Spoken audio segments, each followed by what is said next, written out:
Welcome to the Diverse Minds podcast, where we give you the tips, tools and techniques you need to be a mentally healthy and inclusive leader. Each week, you'll hear about a variety of topics linked to mental health, well-being and diversity that will enhance both your professional practice and personal well-being.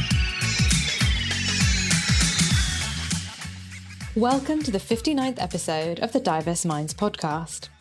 And on today's episode, I'm going to be talking about hate crime and the impact it has on people's mental health. And I decided to talk about this topic as it's Hate Crime Awareness Week from the 10th to the 17th of October 2020, which also, of course, overlaps with World Mental Health Day on the 10th of October. And I really thought it was important to talk about both of these topics. And especially as it's Black History Month, the topic of race hate crime needs to be addressed too. So let's first of all define what a hate crime is. A hate crime in the UK is defined as an offence which the victim considers to be driven by hostility towards one or more of the following characteristics: race, ethnicity, nationality, religion, belief, sexual orientation, disability, or gender identity.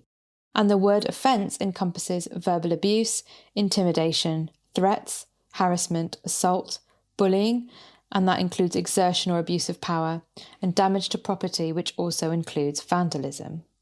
So you might be hearing that and thinking, well, surely hate crime doesn't happen very often. And I'm really sad to say that it does. So according to the latest figures from the Home Office, which were published in 15th of October 2019, so for the previous year, 2018 to 2019, 103,379 hate crimes were recorded by police in England and Wales. So that does not include Northern Ireland and Scotland. And these are just simply the numbers that were recorded, and this was actually a 10% increase compared with the previous year, 2017-2018, in which 94,121 offences were recorded. There are also many incidents that could be classed as hate crime which go unreported. This continues the upward trend in recent years, with the number of hate crimes recorded by the police having more than doubled since 2012-2013, from 42,255 offences to 103,379 offences.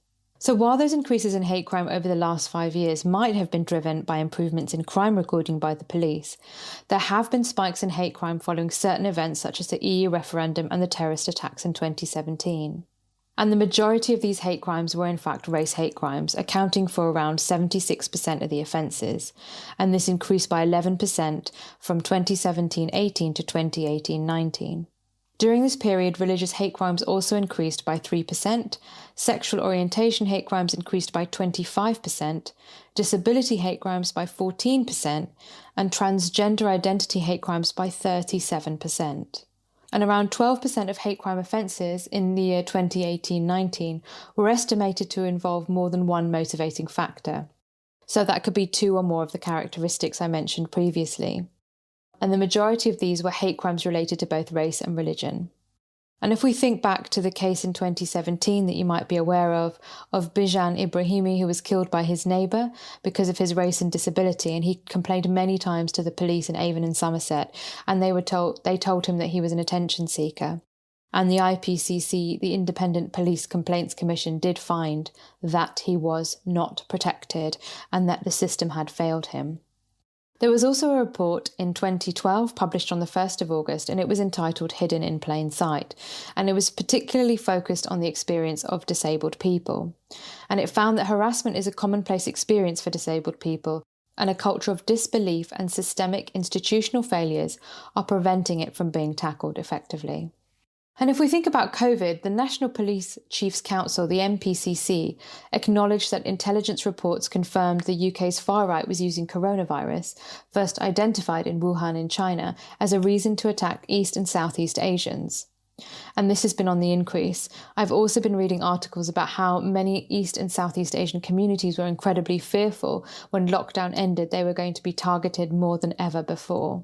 So I've outlined a bit of a grim picture, and needless to say, being a victim of a crime, any kind of crime, has psychological and mental impacts.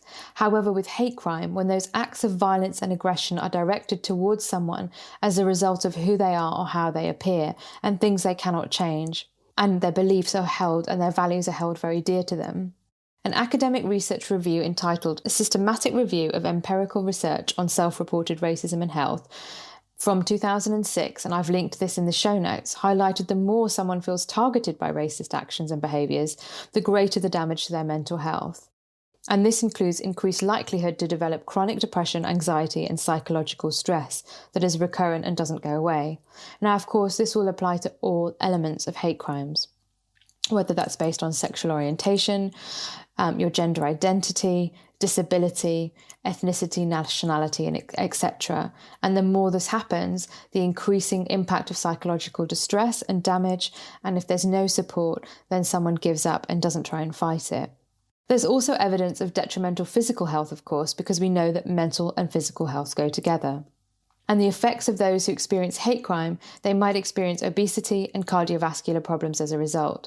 Also self-isolation, not wanting to leave the house, and of course then your physical health is impacted.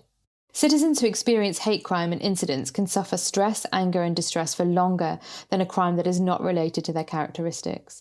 Survivors are likely to feel more vulnerable after the experience and see the world as more dangerous, unpredictable and hostile.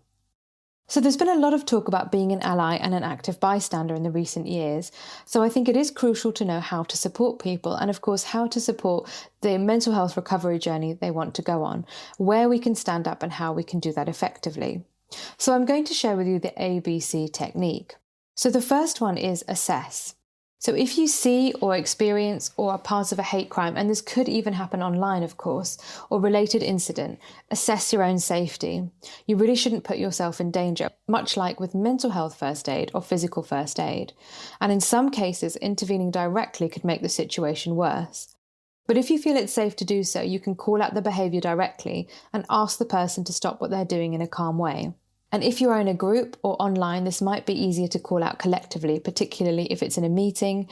I hope this doesn't happen, but if your meeting gets bombed, Zoom bombing or video call bombing by activists from far-right groups, or which has happened to a colleague of mine, or in any other way, it could be easier to stop and call out in a group and throw people off. But I think when these things happen, people can feel so thrown, it's more difficult than it would be usually to find the eject button from a meeting. So also that leads me to say the B, be prepared. If you're not in a group or feel unable to stop what's happening, then do the best you can. If it's online, this might be easier in some respects. And also find someone to report it to. If it's an emergency, you can phone 999. And if it's a non-emergency, so if you see graffiti or something, a relic of hate crime, you can absolutely report it. Get someone else's attention and alert them. And escalate it as soon as possible. So you can absolutely report something to the police, and you can also report it to the online provider so that it can be stopped. And if it's safe to do so, do take a photo or recording of the incident that can help with reporting and showing the evidence.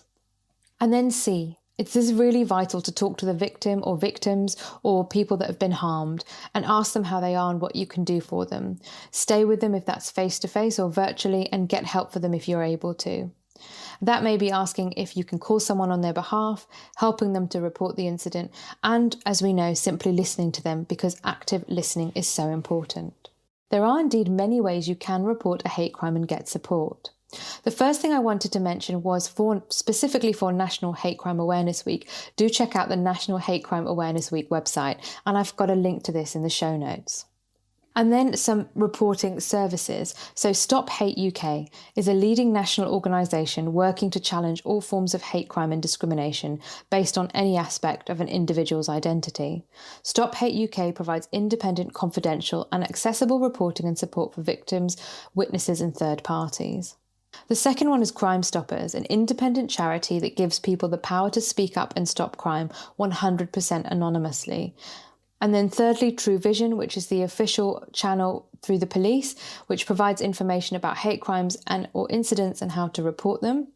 And Report Hate Crime, the government portal about hate crime reporting and support for survivors. And there are links to all of these in the show notes. So given the stats I've given you, please remember that hate crime is real and it's happening every single day, even though we may not see it. And of course, untold amounts of hate crime are going on online. The negative impact on people's mental health is very real, and the longer it goes on for, the more unwell someone is going to become, and the less likely they're going to be able to recover as quickly as they would like to. It is everyone's responsibility to get involved and support others. And finally, we can do something. There are options and ways in which to be an active bystander and care for someone. You don't need to suffer in silence. Hate crime is never acceptable. So I really hope this has been a useful episode to you, putting together the context around hate crime, the impacts on mental health, and what we can do. All the resources I mentioned are in the show notes. I really hope you've enjoyed the episode, and if you have, why not leave me a review on Apple Podcasts and let me know what you like about the show. I'm also open to any feedback, so as always, you can drop me a line. Until next time, take care. Thanks for listening to the Diverse Minds podcast. Don't forget to subscribe on Apple Podcasts, Spotify, or wherever you access your podcasts from. You can also connect with me on Facebook, Twitter, and LinkedIn. Tune into next week's episode of the podcast, where I'll bring you more insights on mental health and inclusion. Bye for now.